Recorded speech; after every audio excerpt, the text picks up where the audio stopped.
What if every playground was a battlefield in disguise? Picture this: children laughing, running, climbing, completely unaware that the games they're playing are secretly shaping them into warriors. Across ancient civilizations, from the dusty streets of Greece to the sprawling empires of Asia, societies perfected the art of turning play into preparation for war. These weren't just games, they were survival training disguised as entertainment. And today, we're pulling back the curtain on 27 of these ancient competitions, revealing how they quietly forged some of history's fiercest fighters. Think about the last time you watched a sport or played a game. The thrill of competition, the rush of strategy, it's exhilarating, right? Now imagine that same excitement, but with higher stakes. For ancient cultures, these games weren't just about fun or bragging rights. They were about survival. A child mastering a simple ball game might unknowingly be honing their aim for archery. A friendly wrestling match could be teaching them how to overpower an enemy in combat. Even the most innocent-seeming pastimes often hid deadly serious purposes. These civilizations understood something profound. The best way to train a warrior wasn't through drills alone, but through play. So why does this matter to us today? Because these ancient games reveal a universal truth about human ingenuity. When resources were scarce or threats loomed large, our ancestors didn't just rely on brute force, they got creative. They turned everyday activities into stealthy training grounds, embedding lessons of discipline, teamwork, and cunning into the fabric of daily life.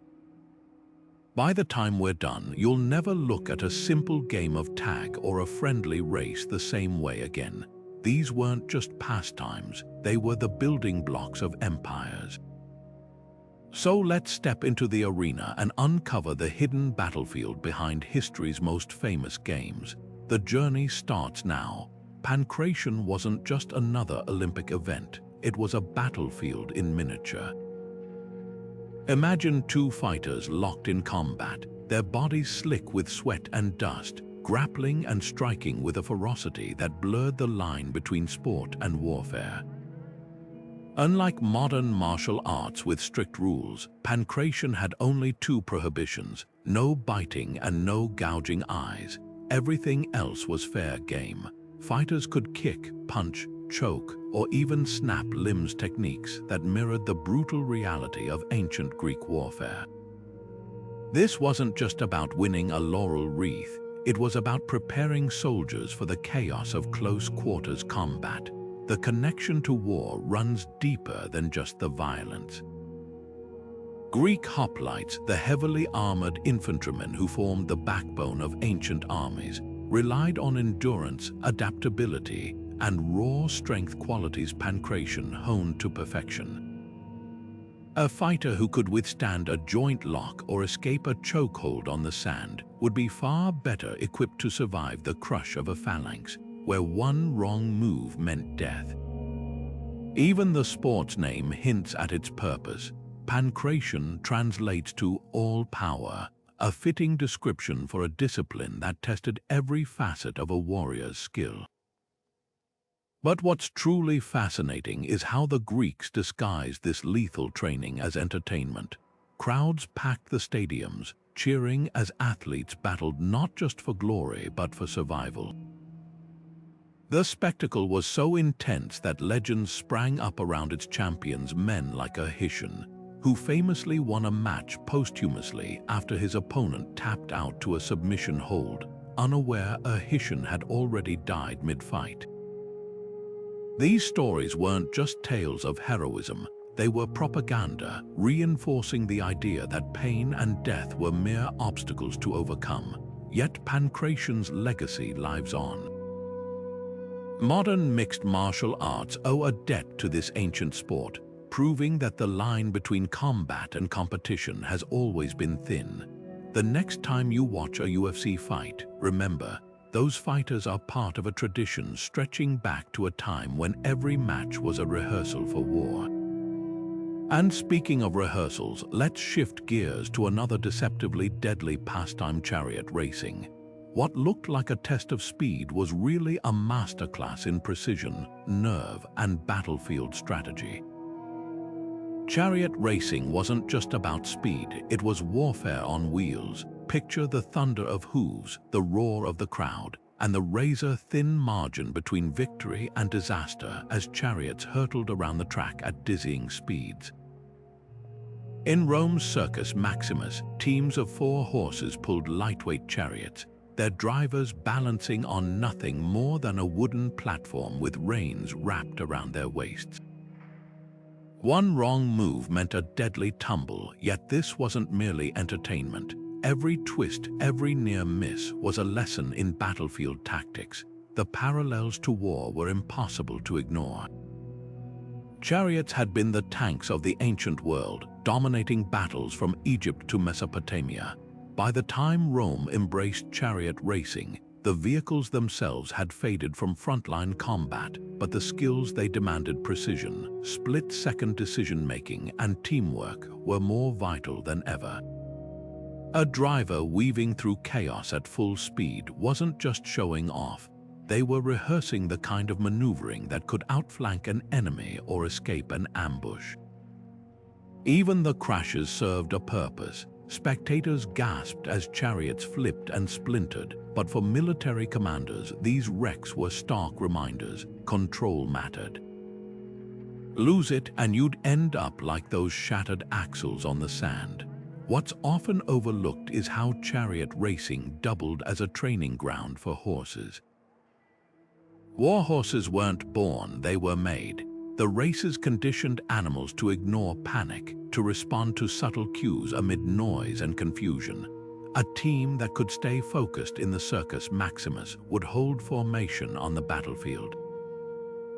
And let's not forget the drivers. These weren't just athletes, they were strategists. The best, like the legendary Diocles, won thousands of races by studying opponents, exploiting weaknesses, and adapting on the fly, skills any general would envy. But the true genius of chariot racing lay in its scale. The Circus Maximus could hold over 150,000 spectators, turning every race into a mass lesson in discipline and morale. Citizens from all walks of life cheered not just for their favorite teams, but for the values they represented: loyalty, courage, and the relentless pursuit of victory.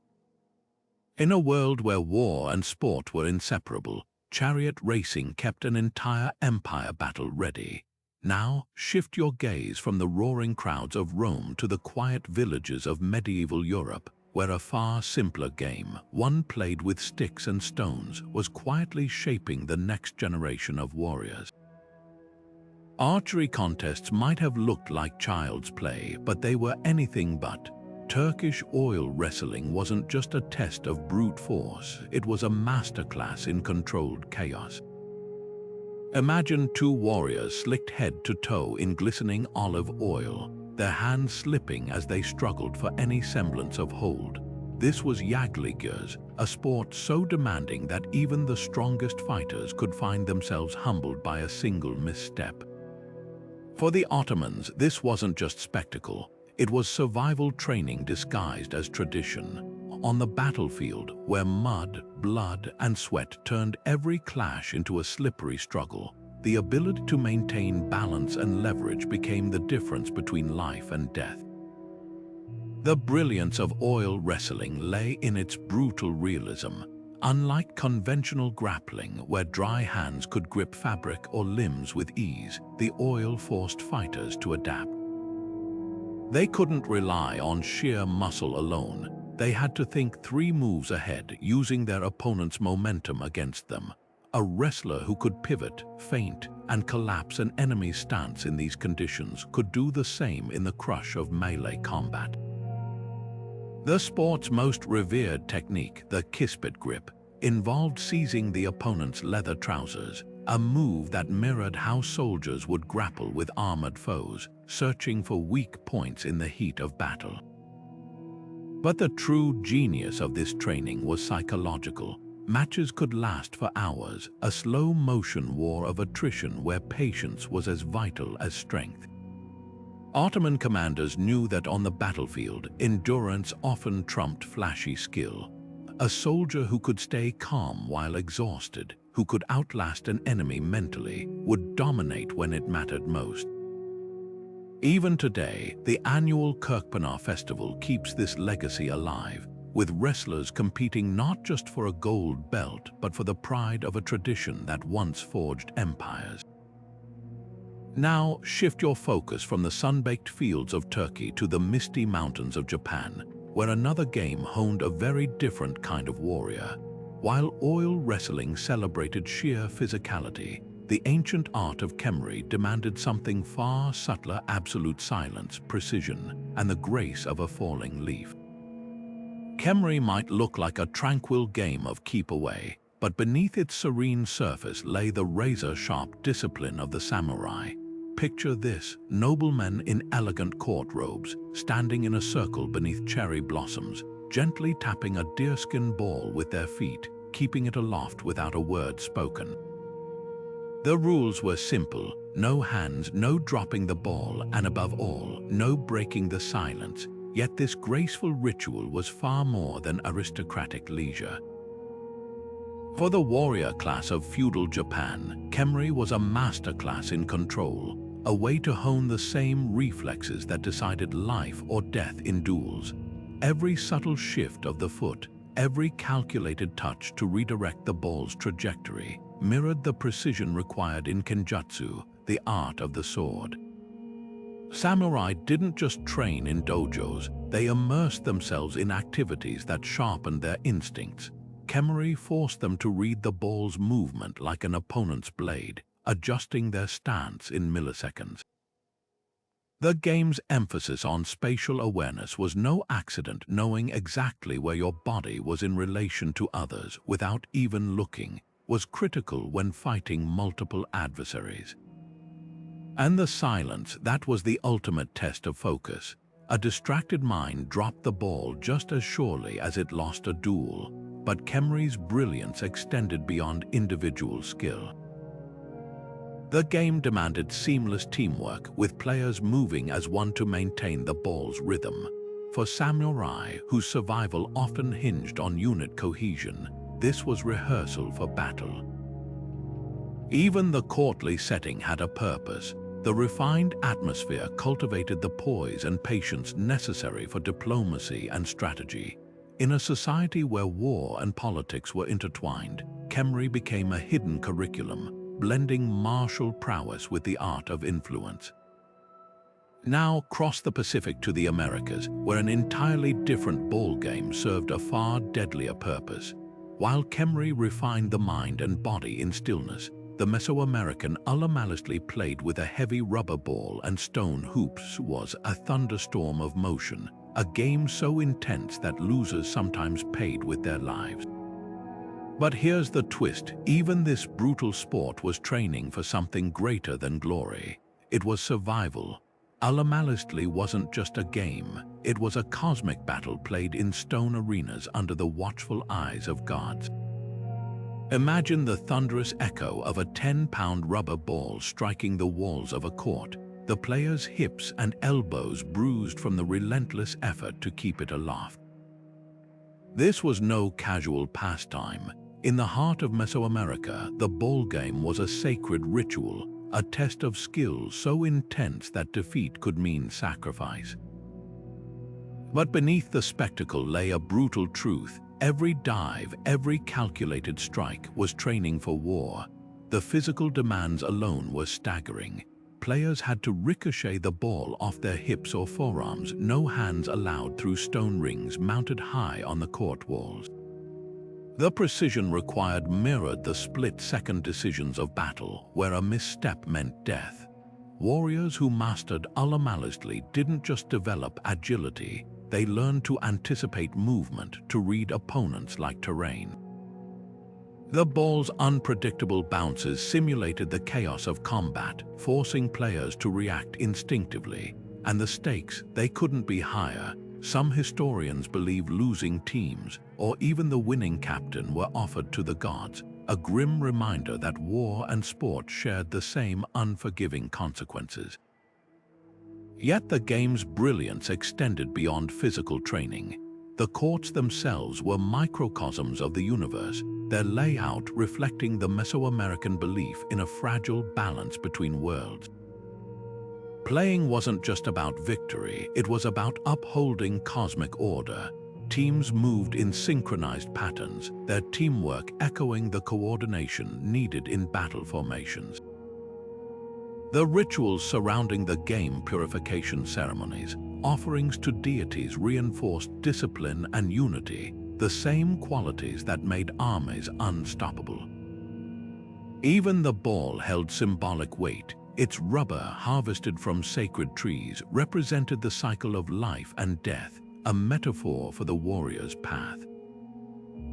But perhaps the most fascinating aspect was how Ullamaliztli blurred the line between sport and survival. For the Aztecs, the game was a way to settle disputes without full-scale war, a violent but controlled alternative to battlefield slaughter. The skills honed on the court, endurance, strategic thinking, the ability to perform under mortal pressure, were the very skills that defined elite warriors. Modern parallels exist too. Think of the way special forces today train under extreme stress, simulating life or death scenarios to prepare for the real thing. The Mesoamericans understood this principle centuries earlier, turning a game into a forge for unbreakable soldiers. Now, shift your gaze from the sweltering stone courts of Mesoamerica to the frozen expanses of the Arctic, where another ancient competition tested warriors in ways just as extreme but with a very different kind of stakes. Here, survival wasn't about ritual sacrifice, it was about outlasting the elements themselves. The Inuit ear pull was far more than a test of strength. It was a battle against the body's most primal instincts. Picture two competitors sitting face to face, a thin loop of sinew wrapped around each other's ears, their muscles tensed as they leaned back in a slow, agonizing tug of war. The goal wasn't just to endure the pain, but to outlast your opponent, even as the string bit deeper into flesh. To outsiders, it might seem like torture, but for the Inuit, this was survival training disguised as sport. In the Arctic, where frostbite could claim fingers in minutes and polar bears lurked in the ice fog, pain tolerance wasn't optional, it was the difference between life and death. What made this game so brutal wasn't just the physical torment. The real challenge was the mental discipline required to ignore the screaming urge to quit. Hunters who could withstand the searing ache of the ear pull could keep their hands steady on a harpoon line in freezing waters or track prey for days despite blizzards and exhaustion. The parallels to combat were unmistakable. In close-quarters fights against rival tribes or predators, the ability to push through pain could mean victory. Even the setup mirrored real-world stakes. Competitors sat close enough to feel each other's breath, a subtle reminder that in the Arctic, survival often hinged on reading an opponent's limits before they read yours. But the ear pull's genius lay in its simplicity. No special equipment, no elaborate rules, just raw endurance. Communities gathered to watch these contests, turning individual suffering into collective resilience. The message was clear: if you couldn't handle this, you weren't ready for the ice. And while modern audiences might wince at the thought, the principle lives on. Elite soldiers today train in similarly grueling rituals, from Navy SEAL enduring hypothermia drills to martial artists conditioning their bodies to absorb blows. Pain, it seems, has always been the universal language of warriors. Now, trade the silent tension of the Arctic for the raucous energy of Viking longhouses, where children didn't just play at war, they rehearsed it. While the Inuit mastered endurance, the Norse turned childhood games into a blueprint for conquest. Their mock battles weren't childish scuffles, they were boot camp for the next generation of raiders. The Norse didn't just play games, they turned them into battle drills. Natalica was the Vikings' answer to modern contact sports, but with far higher stakes. Picture a sprawling field, two teams clashing over a hard wooden ball, swinging sticks and bodies colliding with bone-jarring force. This wasn't just recreation, it was a controlled riot designed to forge warriors. Sagas recount matches lasting for days, with players battling exhaustion, injury, and sometimes even death. The rules were simple: win by any means necessary. No pads, no mercy, just raw survival instinct sharpened under the guise of sport. What made Natalica so effective was its brutal realism. The game mirrored the chaos of a Viking raid, swift, unpredictable, and unforgiving. Players had to think on their feet, adapting to sudden shifts in momentum while dodging blows from opponents. Teamwork wasn't optional, it was the difference between victory and a broken nose. Just as in battle, lone warriors stood no chance against a coordinated assault. The sagas tell of legendary players like Egil Skallagrimson, whose ferocity on the field foreshadowed his prowess in combat. For Viking youth, mastering Natalica wasn't just about bragging rights, it was proof they could hold their own when the swords came out. But the game's true genius lay in its psychological conditioning. The relentless pace taught players to thrive under pressure, to push through pain when every muscle screamed to quit. Raids demanded endurance, and Natalica replicated that grueling stamina. Even the injuries served a purpose. A player who could shrug off a dislocated shoulder or a cracked rib during a match would hardly flinch when facing an axe on the battlefield. This was training stripped to its essence, no simulations, no safety nets, just the raw, unvarnished truth of combat. Yet Natalica wasn't all brutality. The game also honed strategic thinking. Teams developed intricate plays, feints, and formations, much like warbands planning ambushes. The sagas describe clever tricks, distracting opponents with shouted taunts or using the terrain to gain an edge. These weren't just gamesmanship, they were survival tactics repurposed as sport. Even the ball itself held symbolism. Made of dense wood or hardened leather, it was a stand-in for something far deadlier, a reminder that every match was a rehearsal for the real thing. Now cross continents to ancient China, where another game hid lethal skills behind deceptively graceful movements. While the Vikings reveled in chaos, the Chinese turned a children's pastime into a masterclass in precision and deception. The next competition didn't just train warriors, it sharpened their minds. Kuju wasn't just a game, it was footwork training disguised as sport. Picture this: players darting across a dusty field, their feet a blur as they passed a leather ball stuffed with feathers, aiming for a small net suspended high above the ground.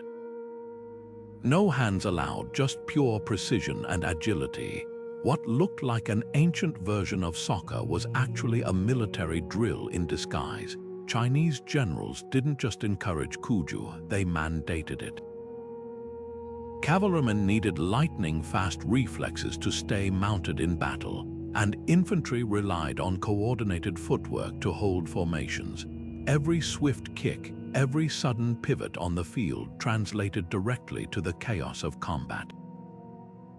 The military connection ran deeper than just physical training. Kuju matches were often played in teams, with strict formations and strategic plays that mirrored battlefield tactics. Players had to communicate silently, anticipating each other's moves like soldiers in a phalanx. Emperors took notice, hosting grand tournaments where the best athletes could showcase their skills. Winning wasn't just about glory, it was a ticket to promotion. Skilled Kuju players were often fast-tracked into elite military units, their prowess on the field proof of their potential in war. Even the ball itself held symbolic weight.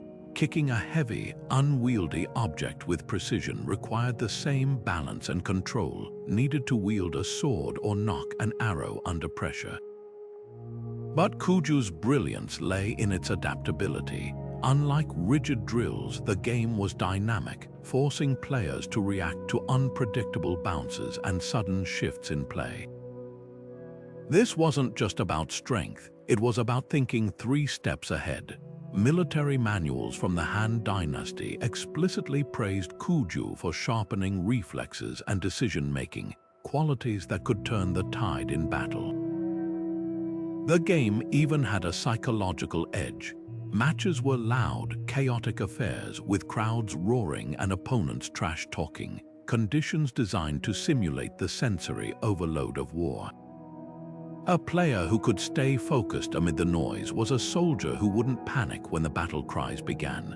Now, shift your gaze from the bustling fields of ancient China to the vibrant festivals of India, where another deceptively graceful tradition hid a warrior's edge. While Kuju honed footwork for battle, Kalaripayattu, often called the mother of all martial arts, turned dance into a deadly science. But here's the twist. Its training began not with weapons, but with the fluid movements of the body itself.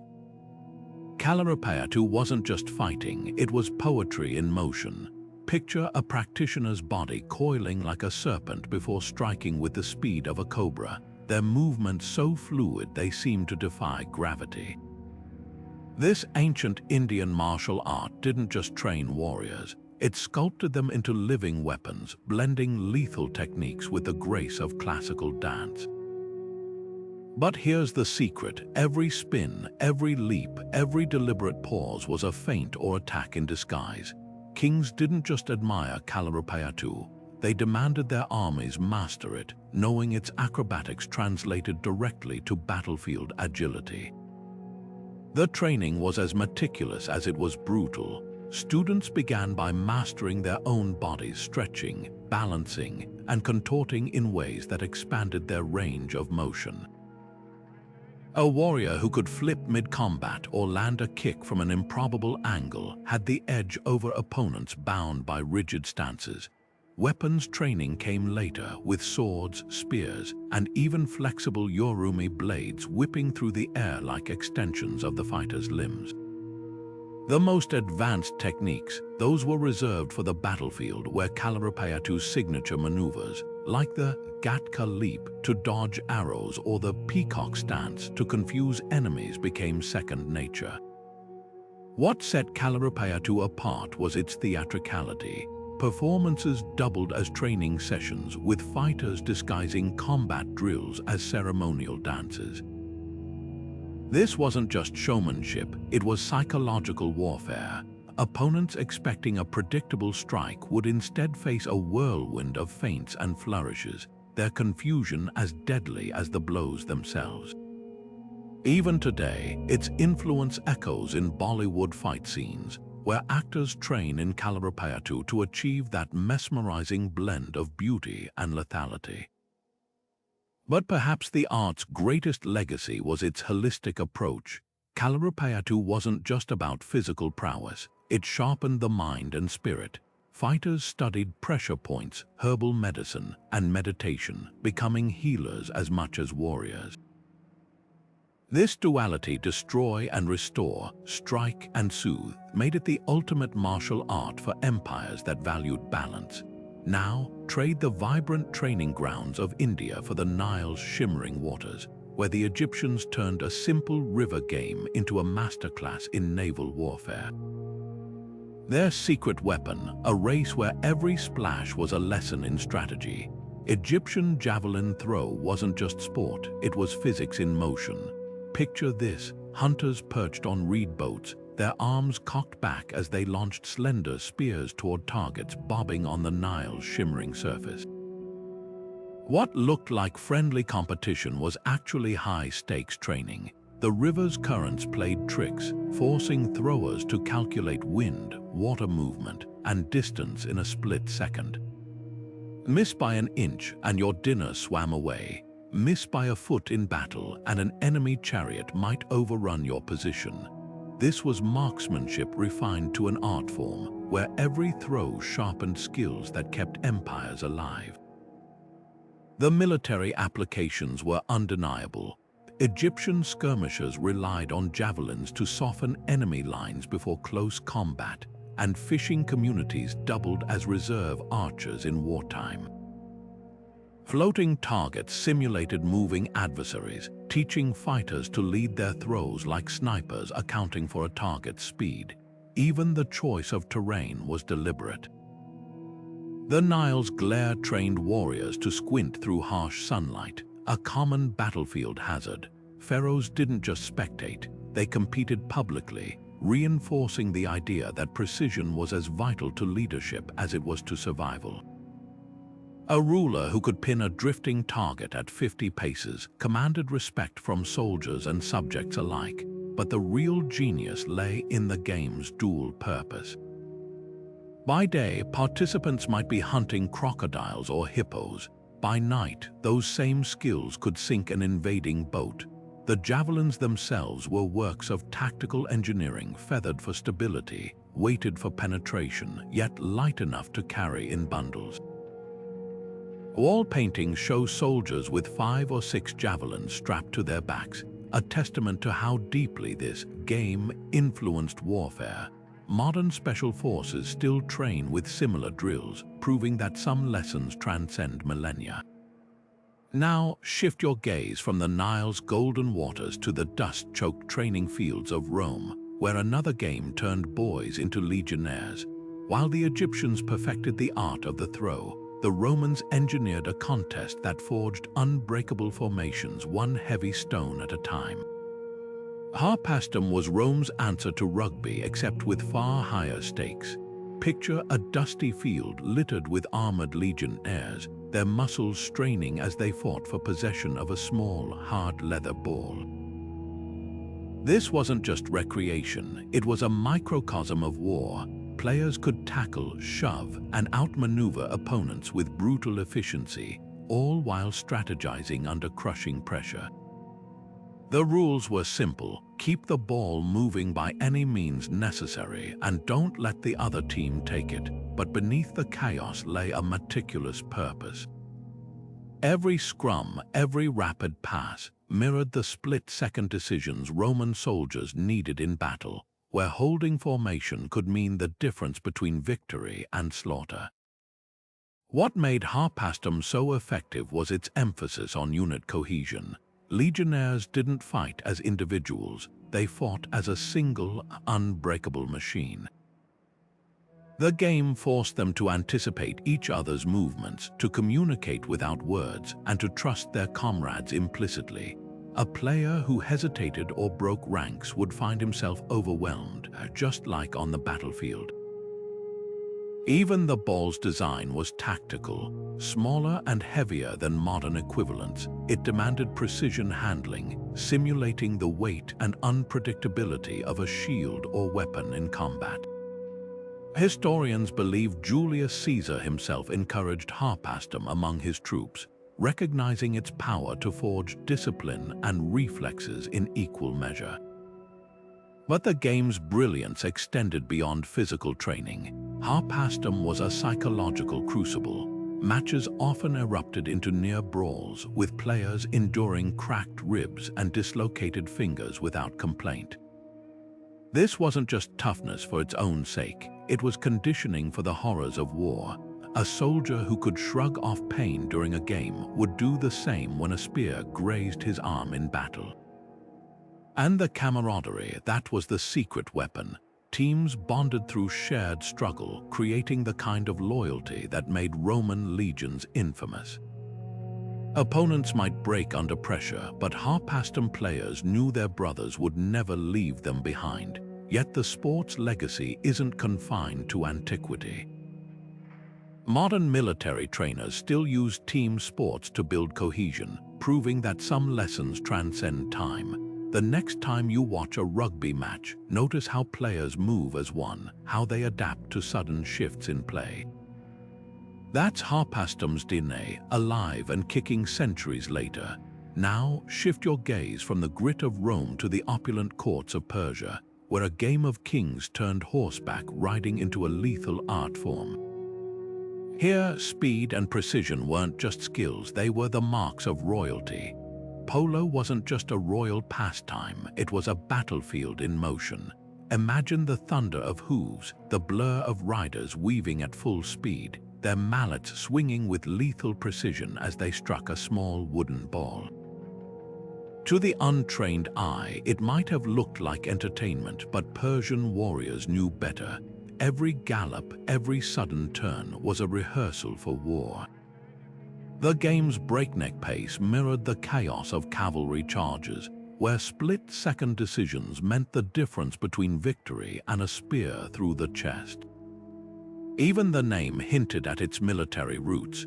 Polo comes from the Tibetan word pulu, meaning ball, but in Persia it symbolized something far deadlier. The connection to combat was unmistakable. Persian horsemen were legendary for their hit-and-run tactics, striking enemies with lightning speed before vanishing into the dust. Polo trained them to control their mounts with their knees, leaving their hands free for weapons. A rider who could lean sideways at full gallop to strike a ball could just as easily deliver a crippling blow with a saber or lance. The game's rules were ruthless, no breaks, no mercy. Players collided, tumbled, and sometimes died, all in the name of honing skills that would keep them alive in battle. Kings like Choctaw II didn't just watch polo, they played it, proving their worth as warrior leaders, but polo's brilliance extended beyond individual skill. Teams moved in synchronized formations, their strategies mirroring battlefield maneuvers. A well-timed pass could split opponents' defenses, just like a cavalry wedge breaking enemy lines. The ball itself was a stand-in for something far more sinister. Its erratic bounces simulated the unpredictability of combat, forcing riders to adapt on the fly. Even the playing field had a purpose. Stretching hundreds of yards, it conditioned horses and riders for endurance, ensuring they could outlast foes in protracted skirmishes. What's fascinating is how polo's legacy endures. Modern militaries still study its principles, recognizing that the same agility and teamwork that won matches once won empires. The next time you see a polo match, look past the polished boots and champagne tents. Those riders are part of a tradition that turned sport into survival. Now shift your gaze from the dusty plains of Persia to the misty highlands of Scotland, where another game tested warriors in a very different way.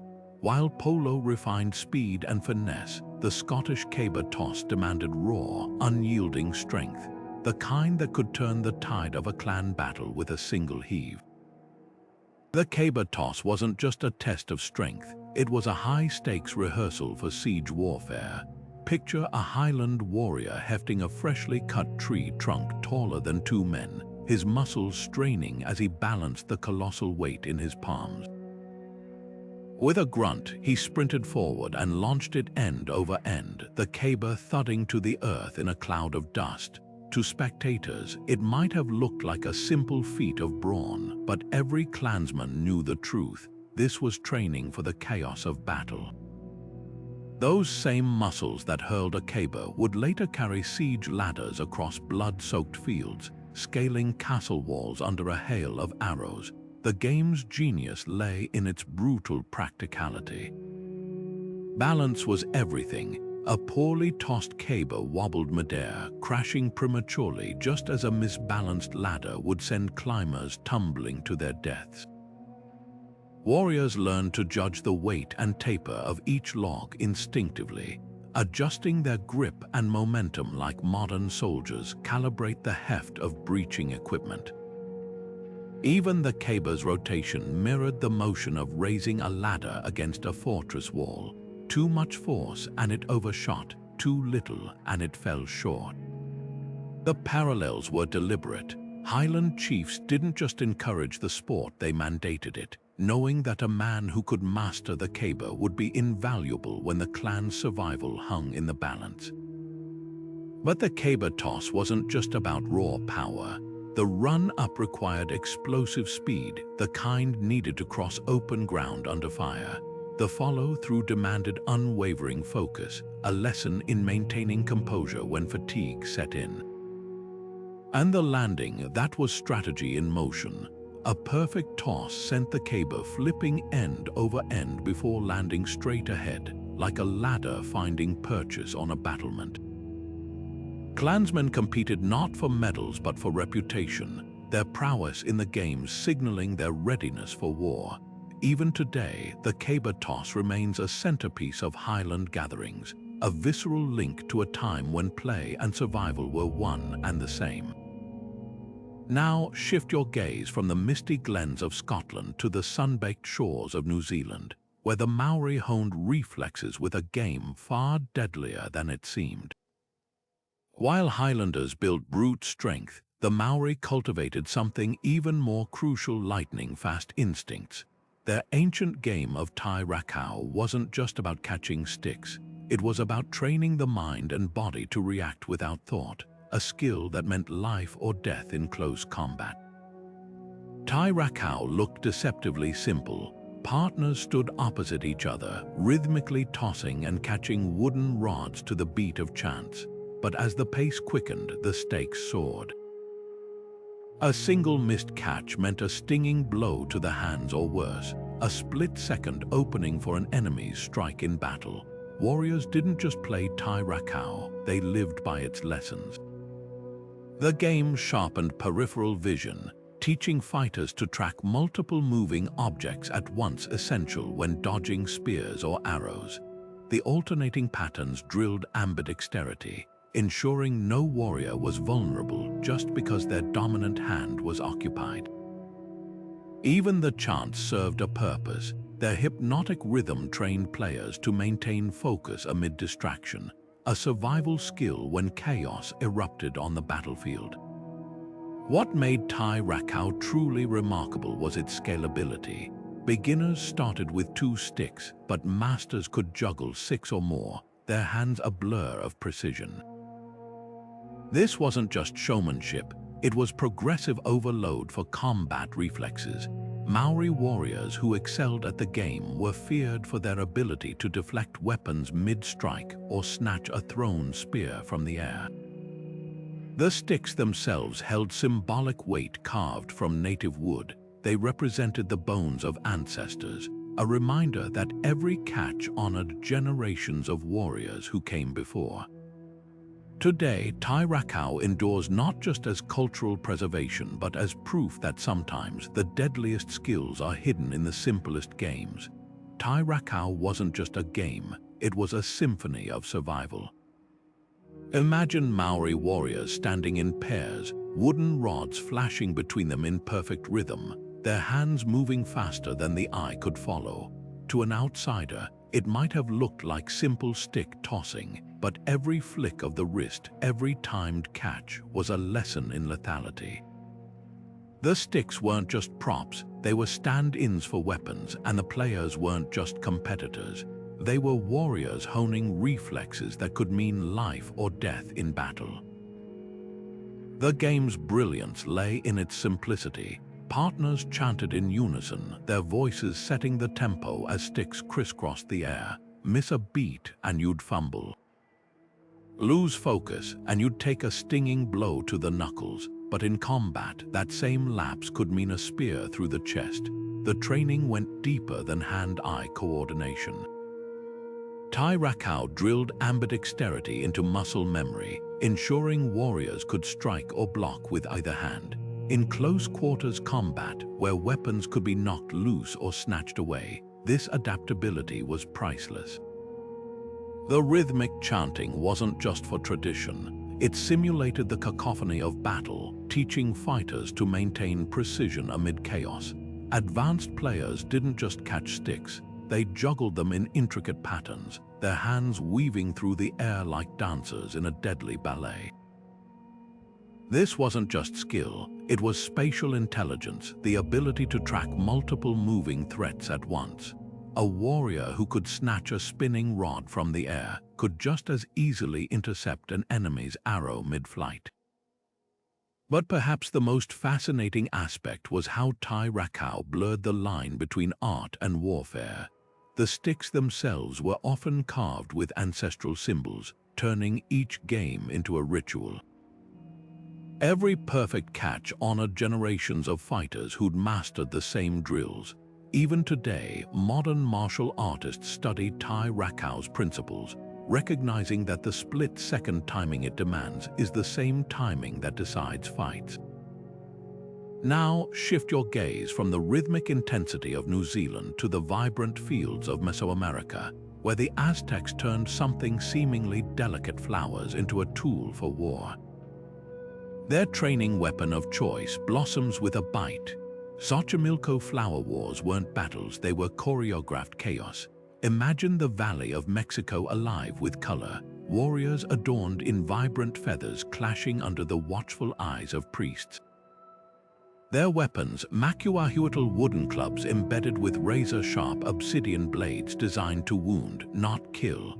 This was ritual combat elevated to an art form where the stakes were glory, not genocide. For the Aztec Empire, these staged conflicts served a dual purpose. They honored the gods with sacrificial captives while keeping armies lethally sharp during peacetime. Unlike total war, flower wars had rules: capture opponents alive, prove superiority through skill, and above all, maintain the delicate balance between training and tribute. The brilliance of this system lay in its precision. City-states like Tenochtitlan and Tlaxcala would negotiate battle dates and locations in advance, turning what could have been devastating raids into controlled spectacles. Warriors fought with calculated ferocity, their movements honed through years of training in Tlachtli courts and mock skirmishes. Every parry, every feint was a rehearsal for the real thing. Captives taken during these clashes weren't just prisoners, they were living trophies, proof of a warrior's prowess, destined for sacrifice atop towering pyramids. The Flower War's name itself was poetic deception. Xochitl meant flowery death, a reminder that beauty and brutality were intertwined, but the true genius was in the stakes. By limiting casualties among combatants, the Aztecs preserved their military elite while still testing tactics. Young warriors earned status through captured enemies, not corpses, incentivizing skill over slaughter. The obsidian-studded macuahuatl could maim without always killing, allowing victors to drag defeated foes back for ritual purposes. Even the aftermath served as training. Survivors recounted enemy techniques, turning each flower war into an intelligence-gathering mission. Modern militaries still use similar principles. War games and red team exercises simulate conflict without the cost of all-out war. Now, shift your gaze from the highlands of Mexico to the turquoise waters of the Aegean, where Greek sailors turned naval warfare into a deadly dance. While the Aztecs staged battles on land, the Greeks perfected a game that made their fleets unstoppable, a race where every oar stroke could decide the fate of empires. The Greeks didn't just row, they transformed it into high-stakes strategy. Diocles' naval races were anything but leisurely. Picture sleek triremes slicing through waves, their crews moving in perfect sync as they navigated obstacle courses of floating markers. This wasn't just sport, it was survival training disguised as competition. A single mistimed stroke could tangle oars, leaving a ship dead in the water, an echo of the chaos that awaited in real naval battles. City-states like Athens and Corinth wagered fortunes on these races, knowing the winning crew would be the backbone of their naval dominance. What made these drills so effective was their brutal realism. Races simulated battle conditions, tight turns mimicked ramming maneuvers, while sudden stops tested a crew's ability to reverse direction mid-charge, a tactic critical for avoiding enemy rams. The rowers' benches were classrooms in teamwork. A single weak link slowed the entire ship. just as one faltering sailor could doom a vessel in combat. Even the coxswain's rhythmic chants served a purpose, their tempo-trained crews to shift speeds instantaneously, a skill that made Greek fleets the terror of the Mediterranean. But the true stroke of genius was psychological. Races were held before roaring crowds, conditioning rowers to perform under pressure. The same focus that kept oars in sync during a race would later guide triremes through the smoke and screams of salamis. Modern special forces still use similar stress inoculation, proving that some lessons transcend millennia. The next time you watch a rowing competition, look beyond the physicality. Those athletes are part of a tradition that once ruled the ancient seas. Now set sail from Greece's war games to the frozen rivers of Scandinavia, where Viking children played a game that turned ice into a battlefield. While the Greeks trained for naval supremacy, the Norse forged warriors who could dominate any terrain, even sheets of treacherous, cracking ice. Plank tie wasn't just a game, it was a shipboard survival course disguised as chaos. Picture Greek sailors balanced on narrow planks suspended over the churning Aegean, their bare feet gripping the wood as they traded mock blows with wooden swords. One misstep meant a bone-chilling plunge into the sea below. This wasn't just roughhousing, it was a high-stakes rehearsal for the brutal reality of naval warfare. When triremes clashed in battle, boarding actions were often the deciding factor. A crew that could fight on unsteady footing, coordinating attacks while the deck pitched beneath them, held the advantage. Plank tie turned that edge into instinct. The game's genius lay in its brutal simplicity. No safety nets, no gentle introductions, just a plank, an opponent, and the ever-present threat of the waves. Sailors paired off, their movements constrained by the narrow beam, forcing them to rely on precision rather than brute force. Every parry had to be calculated, every strike balanced against the risk of overcommitting. Teams rotated through matches, their shouts and laughter masking the deadly serious subtext.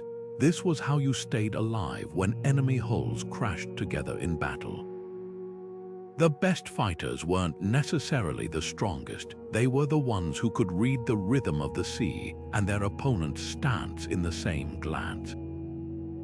But the true test was teamwork. Veteran crews developed an almost telepathic synergy, their movements synchronized to compensate for the plank's sway. A well-timed shove from a teammate could send an opponent tumbling, just as coordinated strikes could overwhelm a foe in actual combat. Even the falls served a purpose.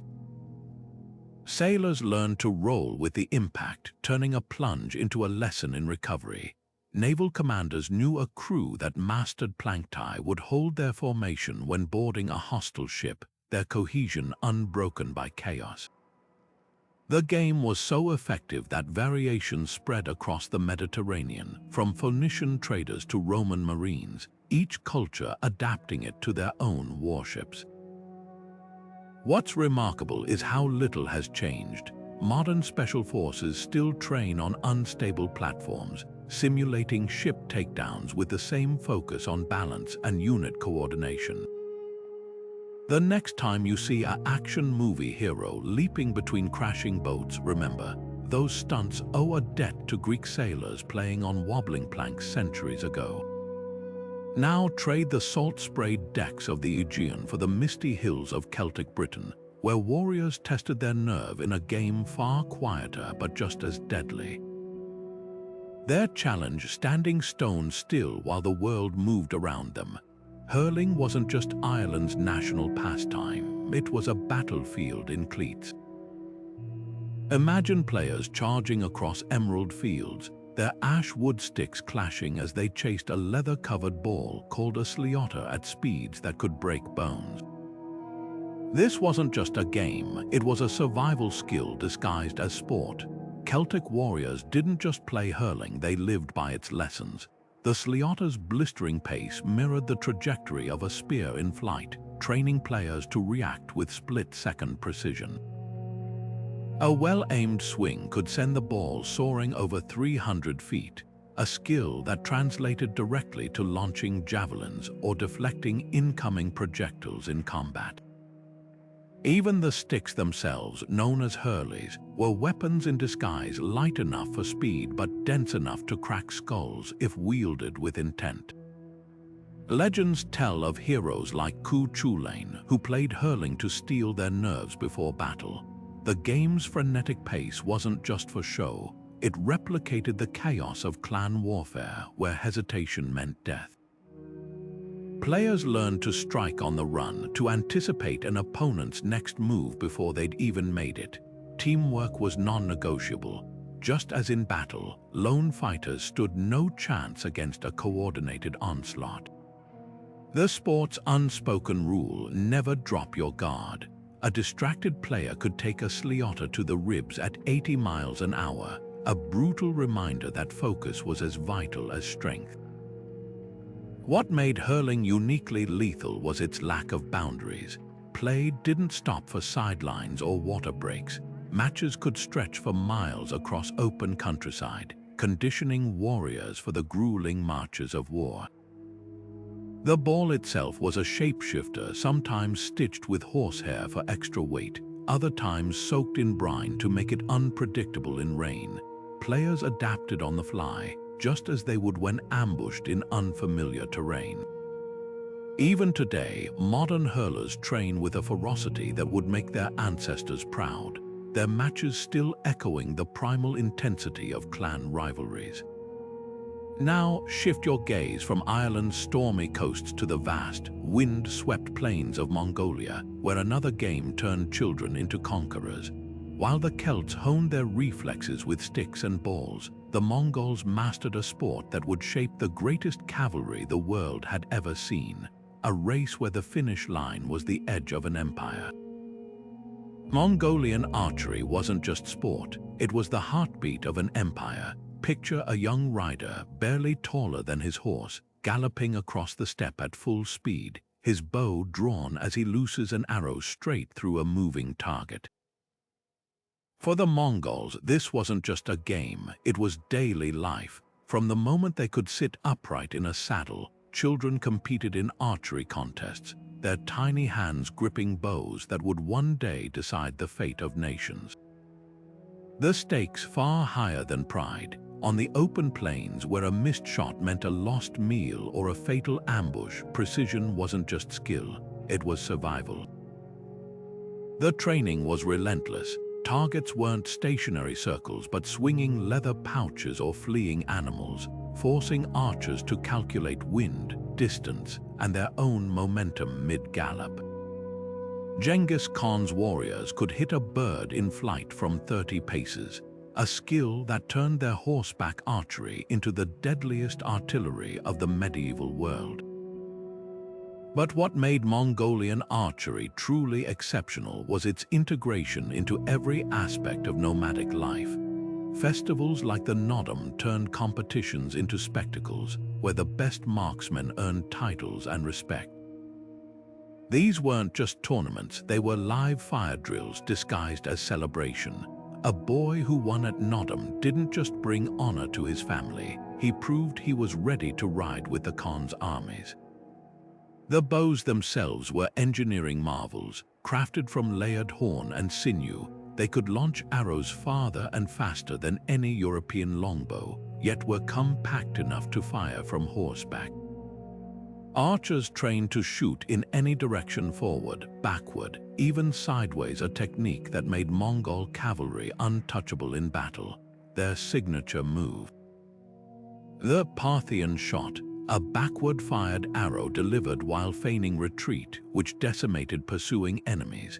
Even the arrows were tools of psychological warfare. Some whistled as they flew, sowing panic before impact. But the true genius of this system lay in its scalability. Children started with light bows, shooting at stuffed toys. By adolescence, they were hunting wolves. As adults, they could pin a man to his saddle from 200 yards. This progressive training created a military machine so precise that Marco Polo recounted seeing Mongols strike targets blindfolded. Today, their legacy lives on in modern horseback archery competitions, where riders still chase that impossible blend of speed and accuracy. Now, shift your gaze from the windswept steppes to the golden savannas of Africa, where another ancient game turned sticks into weapons of war. While the Mongols mastered the bow, African warriors perfected the art of the staff, a deceptively simple tool that could shatter bones with a single swing. Their training wasn't just about strength, it was about rhythm, timing, and the deadly geometry of motion. Nguni stick fighting wasn't just a game, it was a dance of discipline and destruction. Picture young Zulu warriors circling each other, their slender sticks weaving through the air like extensions of their arms. The rhythmic clack of wood meeting wood echoed across the training grounds, a sound that masked the deadly seriousness beneath the sport. On the surface, this was playful sparring, a way for boys to prove their mettle, but every block, every counterstrike was a lesson in the art of war. The rules were deceptively simple: strike your opponent's body but avoid the head. Yet within those constraints lay a masterclass in timing, footwork, and the ruthless efficiency that would later define Zulu warfare. What made this training so effective was its realism. The sticks, known as induku, mimicked the weight and balance of traditional Zulu weapons like the Ikalwa spear. A fighter who could deflect a swift overhead strike with a stick would instinctively parry a lethal spear thrust in battle. The matches were fast and fluid, teaching warriors to read an opponent's intentions in the flick of a wrist or the shift of a stance. But the true genius of the system lay in its progression. Beginners started with light taps, learning control. As they advanced, the strikes grew fiercer, the stakes higher. By the time they reached adulthood, these games had honed reflexes so sharp they could anticipate an enemy's move before it landed. Then came Shaka Zulu. The legendary warrior king didn't just inherit this tradition, he weaponized it. Under his rule, stick fighting evolved from training to doctrine. Shaka's innovations, like the shorter, stabbing Ikalwa, mirrored the close-quarters precision drilled into fighters from childhood. His infamous buffalo horns formation, that was stick-fighting strategy scaled to an army flanking maneuvers perfected on the training grounds, now encircling entire regiments. Even the Zulu's psychological edge traced back to these matches. Warriors who'd endured years of stinging blows from induku didn't flinch at the chaos of battle. They'd already mastered the art of pain, yet stick fighting's legacy isn't confined to history books. Modern martial artists still study its principles, from the economy of motion to the subtle feints that deceive opponents. The next time you see a fighter deflect a blow with effortless grace, remember, those reflexes were forged in the dust of Zulu training grounds, where every match was a rehearsal for empire. Now, shift your gaze from the sun-baked plains of Africa to the misty dojos of Japan, where samurai children played a game that turned cherry blossoms into classrooms for the sword. Their playground, a deceptively gentle pastime called Kemari, where the softest touch could mean the difference between life and death. Yabusama wasn't just archery, it was Zen in motion. Picture a samurai in full regalia, his horse thundering down a narrow track at full speed, the wind whipping past as he drew his bow in one fluid motion. Target snapped into view, 3 wooden boards no larger than a man's hand, and in the blink of an eye, his arrow found its mark with a resounding crack. This wasn't just a test of skill, it was a meditation on focus, a ritual where every shot carried the weight of centuries of Bushido. The game's origins traced back to the Kamakura period, when shoguns like Minamoto no Yoritomo demanded their warriors hone their archery under the most grueling conditions. Because on the battlefield, hesitation wasn't just failure, it was death. What set Yabusama apart was its brutal simplicity. Unlike stationary archery, where a shooter could take their time, this was precision under pressure. The track, called the Moto Michai, stretched roughly 250 meters, with targets positioned at intervals that forced riders to shoot at full gallop. The horse's gait became part of the rhythm, release an arrow at the wrong moment, and the shot would veer wildly off course. Samurai trained for years to synchronize their breathing with their mount's strides, achieving a state of mushin, or no mind, where instinct took over. This wasn't just about hitting a target, it was about mastering the self. A warrior who could remain calm amid the chaos of hoofbeats and whistling arrows could just as easily steady his aim in the heat of battle. The spiritual dimension was just as critical as the physical. Yabusama was and still is performed at Shinto shrines, blending martial skill with sacred ritual. Archers wore traditional hunting garb, their arrows tipped with turnip-shaped heads to produce a satisfying thwack on impact, a sound believed to please the gods. Each shot was a prayer, a moment where the archer's discipline met divine favor. Even the targets held symbolic meaning. Their placement at shoulder height simulated an enemy's vulnerable spot, a reminder that this graceful sport was rooted in lethality. Today, Yabusama endures as a living artifact of samurai culture, its practitioners preserving not just a technique but an entire philosophy. Watch a modern archer perform it, and you're seeing the same unbroken focus that once decided the fate of clans. Now, shift your gaze from the cherry blossom-lined tracks of Japan to the frostbitten shores of Scandinavia, where Viking warriors measured strength in a contest that defied the limits of the human body. While samurai perfected the art of the shot, the Norse celebrated raw power, but with a twist.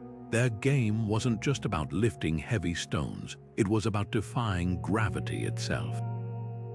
Stone lifting wasn't just a feat of strength, it was a Viking's resume carved in granite.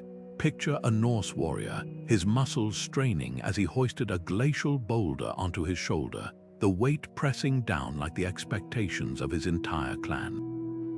In Iceland, these stones weren't random rocks, they were carefully selected and named, each one a benchmark of power. The legendary Haftritinga weighed nearly 200 pounds, while the full Fulstakr demanded a lift of over 300, enough to separate boys from battle-ready men. This wasn't gym culture, it was survival conditioning.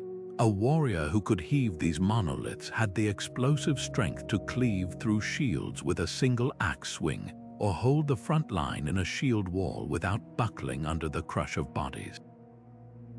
The stones themselves held secrets. Smooth from centuries of grips, they were often placed near assembly sites, turning every gathering into an impromptu audition for war parties. Young men didn't just lift them, they had to walk them a set distance or hoist them onto designated ledges, proving not just brute force but endurance and control. Modern strongmen like Hafthor Julius Björnsson, who famously played the Mountain in Game of Thrones, still train with replicas of these stones, bridging a 1,000-year gap between Viking trials and today's world's strongest man competitions. The connection is undeniable. The same raw power that once decided battles now fills stadiums, but the true genius of stone lifting lay in its simplicity. No specialized equipment, no rules, just human versus rock. It was democracy in action. Strength alone determined status, not birthright. Sagas tell of chieftains challenging rivals to lifting duels, settling disputes without bloodshed. A man who could shoulder the Fulstakr didn't just earn respect. He became a living deterrent, his very presence a warning to enemies. Even now, Iceland's stones remain cultural touchstones, their weights etched into local lore like the notches on a warrior's axe. Now shift your gaze from the frost-heaved landscapes of Iceland to the sun-drenched plains of the American Southwest, where native tribes turned endurance into an art form. While Vikings tested brute strength, the Apache and Navajo honed a skill far subtler but just as deadly: the ability to run for days without rest. Their game wasn't about lifting weight, it was about outlasting it. The Apaches' pursuit races were marathon warfare in disguise. Young men would chase a deer-hide ball across 50 miles of rugged terrain, their moccasins kicking up dust as they pushed their bodies to the brink. This wasn't just sport, it was survival training distilled to its purest form. In a land where raids and retreats spanned vast distances, stamina wasn't optional. It was the difference between victory and a slow death in the desert. The ball itself symbolized prey, teaching runners to pace themselves like hunters tracking game over endless miles. What made these races so brutal was their realism. Unlike modern races with marked trails and water stations, pursuit runners faced sheer cliffs, scorching heat, and unpredictable terrain, mirroring the conditions of actual raids. The best runners, like the legendary Kalaripayattu warrior Lozan, could cover 100 miles in a day, their feet barely touching the ground. These weren't athletes. They were human telegraphs, carrying messages between tribes or scouting enemy movements with supernatural endurance. Even the U.S. cavalry, with their horses and supplies, couldn't outlast Apache runners in the harsh Southwest. The training's psychological edge was just as sharp as the physical. Runners learned to ignore pain, to push through dizziness and cramping, skills that kept them fighting long after their enemies collapsed from exhaustion. Today, ultramarathoners study Apache techniques, from breathing rhythms to energy-conserving strides, proving that some lessons outlive empires. Now, imagine trading the desert's endless horizons for the dense jungles of the Amazon, where another game turned children into masters of stealth, not with speed but with silence.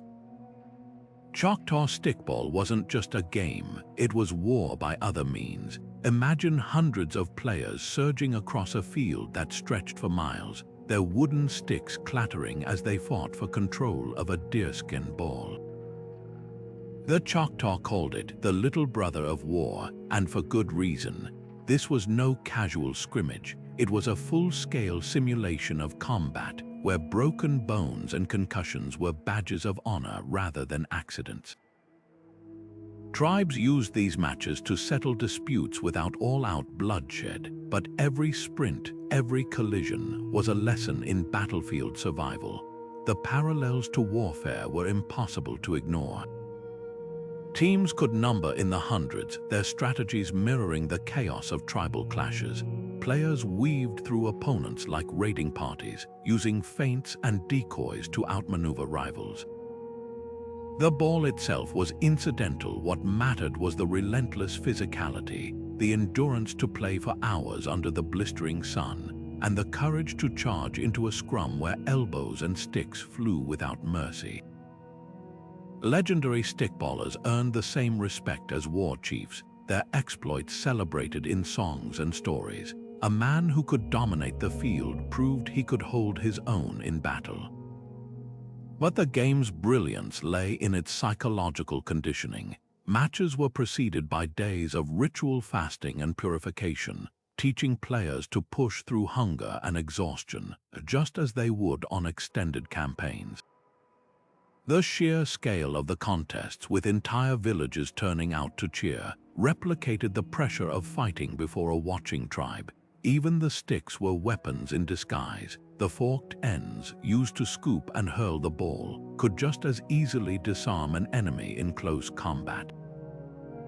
Today, Choctaw stickball survives as a living link to this warrior past, its modern players still embracing the same ferocity that once decided the fate of nations. Now, shift your gaze from the sprawling fields of the Choctaw to the blood-stained sands of Rome, where another game turned training into spectacle. Gladiators didn't just fight for survival, they rehearsed it, their every move a calculated blend of showmanship and lethal skill. While stickball mirrored the chaos of open battle, gladiatorial combat was a masterclass in controlled violence. Gladiator schools weren't just training grounds, they were factories of controlled violence. Imagine a dusty courtyard in ancient Rome, the air thick with the sound of wooden swords clacking and sandals scraping against stone. Here, men bound by oath or chains moved through precise drills, their every strike rehearsed for the moment they'd face real blades in the arena. This was ludus training, where the line between practice and life or death performance blurred daily. The wooden ruddy swords they wielded might have been blunt, but the stakes were razor sharp. A misplaced block or sluggish reaction during these mock fights could mean a gruesome end when the crowd demanded blood under the Colosseum's shadow. What made these drills so effective was their brutal pragmatism. Gladiators weren't trained like soldiers, they were engineered like performers, each movement calculated to thrill spectators while preserving their own lives. Different fighting styles had specialized curriculi. Reshari practiced weaving nets with weighted edges, while secutors drilled relentless forward charges to overwhelm opponents. The most feared trainers, like the Lannisti who ran these schools, were equal parts choreographers and tacticians. They knew a gladiator's survival depended on muscle memory, so deeply ingrained it could override panic when the cheers turned to screams.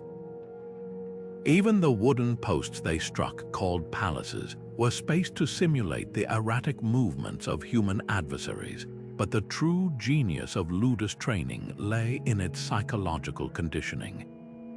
New recruits, often prisoners of war or enslaved fighters, underwent relentless sparring sessions designed to break their civilian instincts. The goal wasn't just skill, it was desensitization. By the time a gladiator earned his first real sword, the horror of combat had been replaced by cold calculation. Historians recount how some schools staged full dress rehearsals, complete with jeering actors playing the crowd, to simulate the sensory overload of the arena. This wasn't mere preparation, it was survival programming. Now, shift your gaze from Rome's blood-stained sands to the bustling courtyards of ancient China, where another team sport disguised military training as communal celebration. While gladiators honed individual combat skills, the Chinese game of Kuju forged something far more dangerous: a perfectly synchronized army. Kuju's deceptively simple premise, keeping a feather-stuffed leather ball airborne using only feet, belied its military roots. As early as the Han Dynasty, generals noticed how players developed lightning-fast reflexes and spatial awareness, but the game's real power lay in its emphasis on unit cohesion. Teams moved in fluid formations, their passes and pivots mirroring battlefield maneuvers. A well-executed Kuju play required the same unspoken communication as flanking an enemy regiment. Emperors took note, making the sport mandatory for troops stationed along the Great Wall, where coordination could mean spotting Mongol raiders before they struck. What set Kuju apart was its scalability. Children played simplified versions with cloth balls, while elite athletes competed in imperial tournaments with weighted spheres that demanded warrior-level stamina. The most skilled players earned military promotions, their footwork translating directly to sword drills or mounted archery. Even the ball's construction held tactical significance. The best were stitched with 12 panels, symbolizing the 12 months of campaigning season. Modern soccer fans might not realize it, but every precision pass in today's stadiums echoes a 2,000-year-old tradition of turning play into warfare. Now trade the regimented courts of China for the wild highlands of Scotland, where another game tested warriors not with strategy but sheer, unrelenting force. The caber toss didn't just build strength, it built the kind of resilience that could turn the tide of a clan battle with a single, earth-shaking heave. Dragon boat racing wasn't just about speed, it was a symphony of war. Picture dozens of paddles slicing through the water in perfect unison, their rhythmic strokes propelling a slender vessel forward like an arrow loosed from a bow. This wasn't mere spectacle, it was ancient China's answer to naval boot camp. Every synchronized pull of the oars mirrored the precision needed to maneuver warships in battle, where a single mistimed stroke could spell disaster. Emperors didn't just sponsor these races for entertainment. They used them to forge fleets of oarsmen who could row for hours without breaking formation, their muscles and minds locked into the same relentless tempo. The military routes ran deeper than the rivers themselves. Legend traces dragon boat racing back to the Chu dynasty, where sailors competed to honor the poet Yuan, but the subtext was clear. These races were live fire drills disguised as ritual. Teams of 20 or more rowers had to move as a single organism, their timing so precise that the boat seemed to glide on its own. Naval commanders knew this cohesion wasn't just for show. In combat, a ship's survival hinged on its crew's ability to pivot, accelerate, or retreat in flawless harmony. The drumbeat pacing each stroke wasn't just for motivation. It was a battle cadence teaching oarsmen to respond to commands even when adrenaline drowned out all other sounds. What's striking is how little has changed. Modern dragon boat teams still train with military-grade discipline, their coaches barking orders like admirals. The boats themselves are engineered for war speed efficiency, long and narrow to cut through waves like the ancient patrol vessels they once mimicked. Even the dragon's head mounted on the prow nods to tradition. In battle, these carvings were believed to ward off evil spirits. Today, they're a reminder that every race is a tribute to warriors past. But the true genius of dragon boat racing lay in its scalability. Villages held smaller races to scout talent, while imperial contests pitted the best crews against each other in marathon distances. Winners earned more than glory. They secured posts on the emperor's warships, their proven endurance and teamwork making them invaluable. Modern special forces still use similar team-based endurance tests, proving that unity under pressure is timeless. Now trade the roaring rivers of China for the sun-baked valleys of Sparta, where boys endured a trial so grueling it turned play into a crucible for legends. Their test, a brutal ball game that measured more than strength, it measured the will to survive. Spheromatia wasn't just a game, it was Sparta's answer to controlled chaos. Picture a sun-baked field scattered with armored youths, their bodies colliding like hoplites in formation as they fought for possession of a leather ball. This wasn't recreation, it was boot camp disguised as sport. Unlike modern soccer, Spheromatia had no rules against tackling, shoving, or outright wrestling an opponent to the ground. The goal wasn't just to score, it was to dominate, to prove your team could outlast and outthink the other side through sheer force and strategy. Spartans didn't play to win, they played to forge the kind of resilience that would hold the line at Thermopylae. The brutality served a purpose. Every scrum taught players to maintain awareness amid chaos, a skill critical for phalanx warfare where one broken shield could doom an entire formation. The ball itself was secondary. What mattered was the relentless physicality, the endurance to keep fighting even when dust filled your lungs and muscles screamed to quit. Spartan boys trained for this from childhood, their matches escalating in violence as they aged. By adulthood, a man who'd survived Spheromatia could weather the crush of battle without flinching. The game's name even hinted at its martial roots. Sphera meant ball, but Machia meant battle. This was war by another name, yet the true genius lay in the teamwork. Spartans famously fought as a single unit, their strength multiplied by discipline. Spheromatia reinforced this ethos. Teams moved in coordinated surges, their tactics mirroring the flanking maneuvers of real combat. A player who broke ranks to chase personal glory would find himself isolated and overwhelmed, just as a hoplite who abandoned formation would be cut down. Even the ball's design was tactical. Larger and heavier than modern equivalents, it demanded full body strength to control, conditioning players to wield shields and spears with the same authority. Now shift your gaze from Sparta's dust-choked fields to the golden fortresses of Rajasthan, where Rajput warriors turned childhood games into a lethal art form.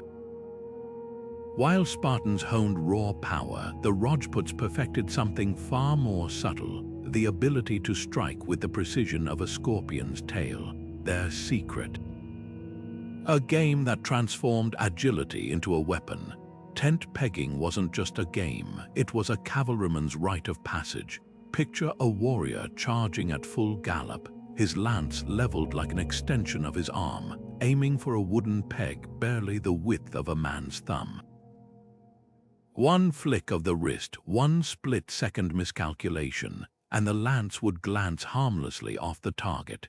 But for the Rajputs and Moguls of ancient India, this wasn't just about showmanship. Every successful strike was a rehearsal for raiding enemy camps under cover of darkness, where the ability to sever tent ropes with surgical precision could send an entire battalion scrambling into chaos. The stakes higher than pride. A warrior who mastered tent pegging could disable supply lines, sabotage shelters, or even pin foes to the ground before they'd unsheathed their swords.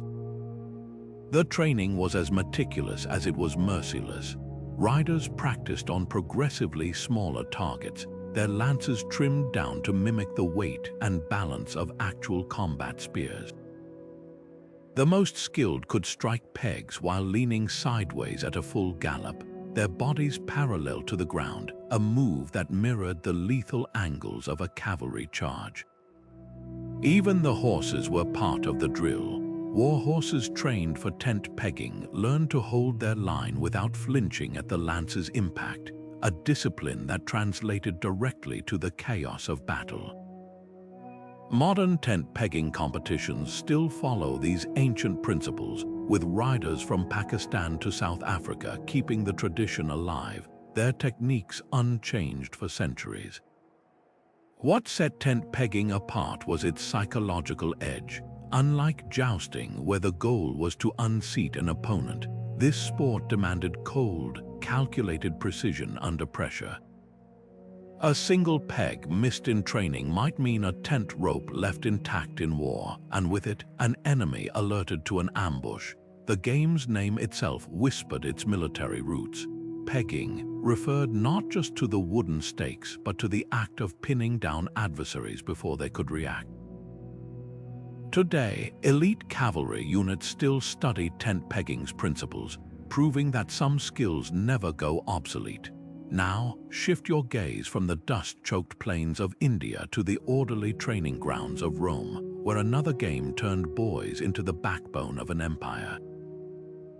While tent pegging honed individual precision, the Romans engineered a contest that forged something far more dangerous: a legion's unbreakable unity.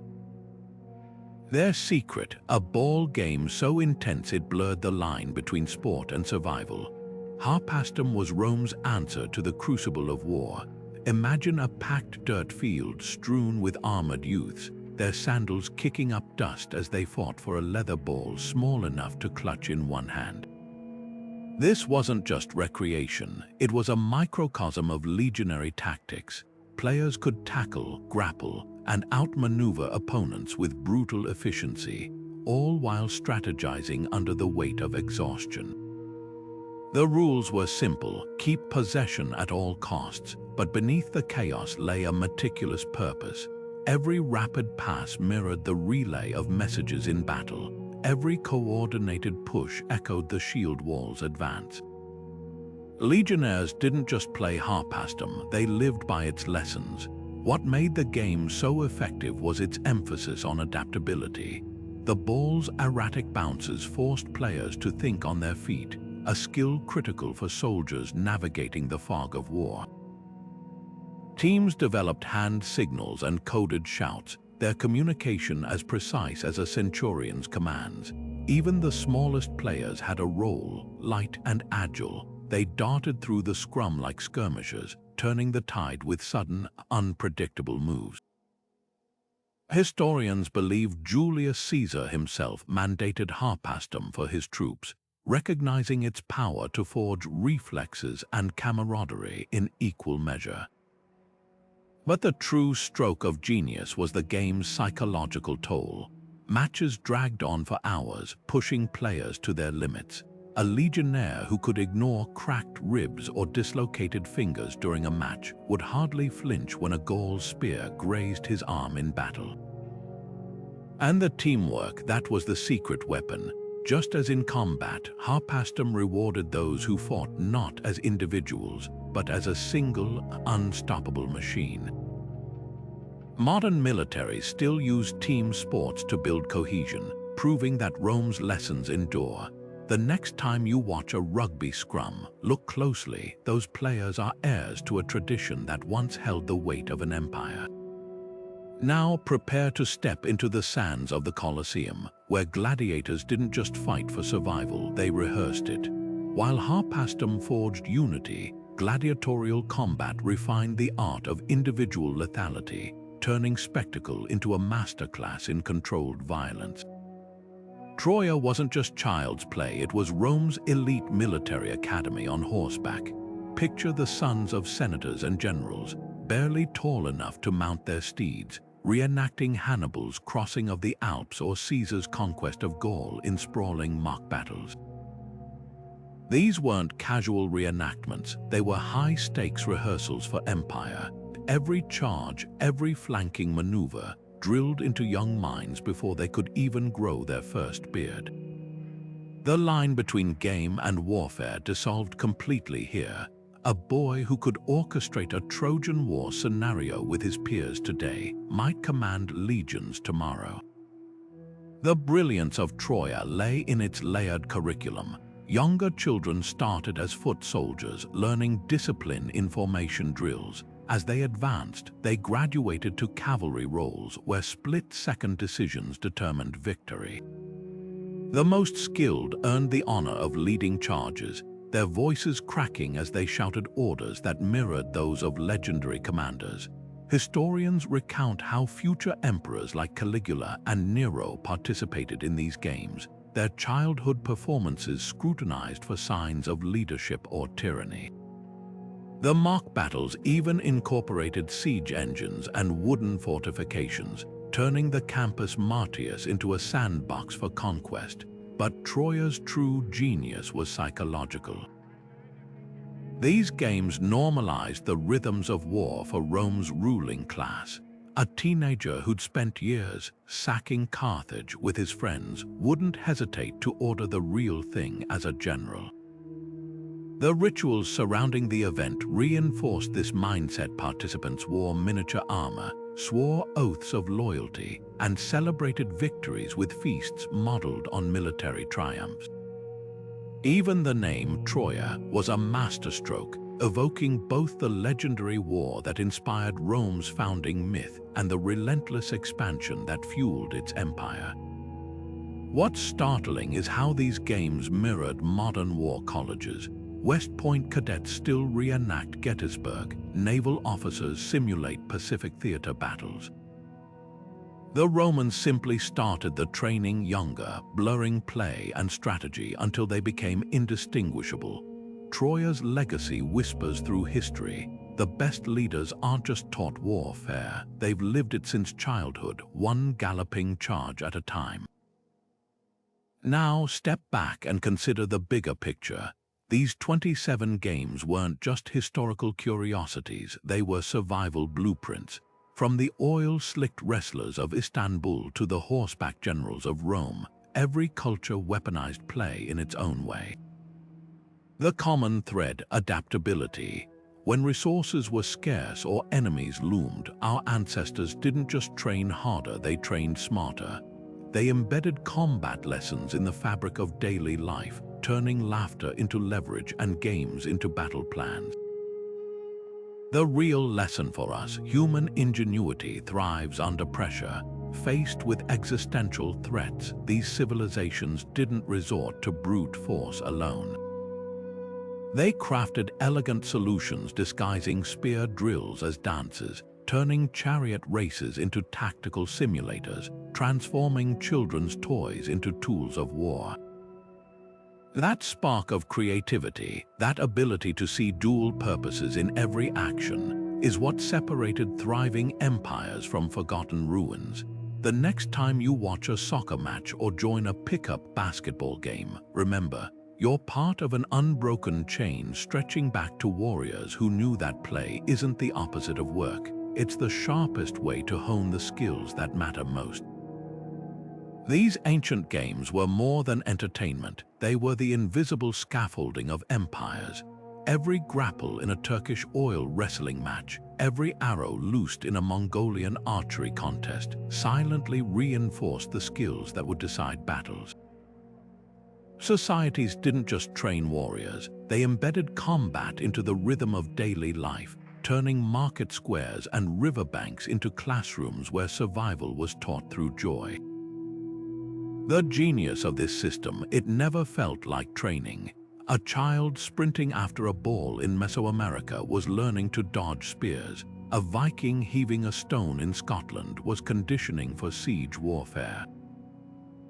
Play became the perfect disguise, ensuring entire generations grew up battle-ready without the drudgery of drills. The ripple effects shaped history itself. Rome's Harpastum players became legionnaires who moved as one. Sparta's ball games forged the discipline that held Thermopylae. Even seemingly peaceful traditions like Japanese Kemari refined the focus that made samurai lethal. These weren't isolated rituals, they were cultural blueprints passed down like secret weapons. When the Mongols dominated continents with their horseback archery, or the Zulu kingdom rose on stick-fighting prowess, their victories were decades in the making, sculpted by games played under the guise of festivity. Fast forward to today, and the DNA of these ancient contests still pulses through modern sports. Mixed martial arts owe their footwork to Pancration's brutal grace. Football's strategic plays echo the coordinated chaos of Choctaw stickball. Even Olympic archery carries whispers of Yabusama's Zen-like precision. The difference: today's athletes compete for medals, not survival, but the core principle remains: mastery hides in repetition disguised as passion. What's truly fascinating is how these games transcended geography. From the Arctic to the Amazon, cultures with no contact developed eerily similar training methods. The Inuit's ear pull and Sparta's spheromatia shared the same goal, teaching warriors to endure pain without flinching. It's a testament to human ingenuity. When faced with universal threats, our ancestors arrived at universal solutions. They understood that the best training doesn't feel like training at all. It feels like living. Now consider this: every time a child practices free throws or perfects a soccer kick, they're part of an unbroken lineage. The playgrounds of today are the descendants of those ancient arenas, where fun was never just fun, it was the future of nations. The next time you watch a basketball team execute a flawless fast break, or a gymnast stick a landing, remember, you're seeing the ghost of history's greatest survival strategy. Preparation wears many masks, but its heartbeat is always the same: the relentless pursuit of excellence, one game at a time. From the oil-soaked wrestlers of Turkey to the charioteers of Rome, ancient games were battlefields in disguise. Each contest honed skills that meant the difference between life and death, where a mistimed dodge in the Mesoamerican ball court could mirror a fatal misstep in battle, or where the rhythmic clack of Zulu fighting sticks drilled reflexes sharper than any blade. These weren't mere pastimes, they were survival algorithms coded into the very fabric of culture. A Viking child heaving stones in Scotland wasn't just showing off strength, he was conditioning his body to scale fortress walls. A samurai practicing yabusame wasn't just hitting targets, he was mastering the art of focus under the roar of imagined war. Every game, every ritual was a thread in the tapestry of empire. Today, we play for trophies and applause, but our ancestors played for something far higher, legacy. The stakes were etched into their bones. When Mongolian archers loosed arrows at full gallop, their accuracy decided feasts or famines. When Greek rowers synced their strokes in dragon boats, their unity echoed in naval battles that shaped civilizations.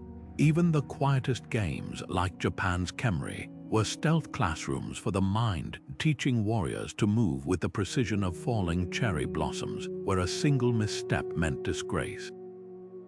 The brilliance of these systems lay in their invisibility. Training didn't feel like training, it felt like living. So what's the takeaway for us? Modern sports still carry echoes of these ancient survival codes. The teamwork of soccer, the endurance of marathons, even the strategic depth of chess, they're all descendants of a time when play was the ultimate preparation. The difference is scale. We train for personal bests, they trained for the survival of entire cultures. That's the haunting beauty of these games. They remind us that human ingenuity thrives under pressure. Faced with extinction, our ancestors didn't just work harder, they played smarter, turning joy into a weapon. Which of these games surprised you the most? Was it the Aztec Flower Wars, where battles were staged like macabre theater? Or perhaps the Inuit ear pull, where pain tolerance was the ultimate test of grit? Drop your thoughts in the comments. We'd love to hear which hidden history resonated with you. And if you enjoyed this deep dive into the secret curriculum of ancient warriors, don't forget to subscribe. There are countless more stories where these came from, each one a reminder that history's most fascinating lessons often hide in plain sight. Until next time, keep this in mind. The next time you watch a pickup basketball game or a wrestling match, you're glimpsing the shadow of something far older and fiercer than it seems. Play on.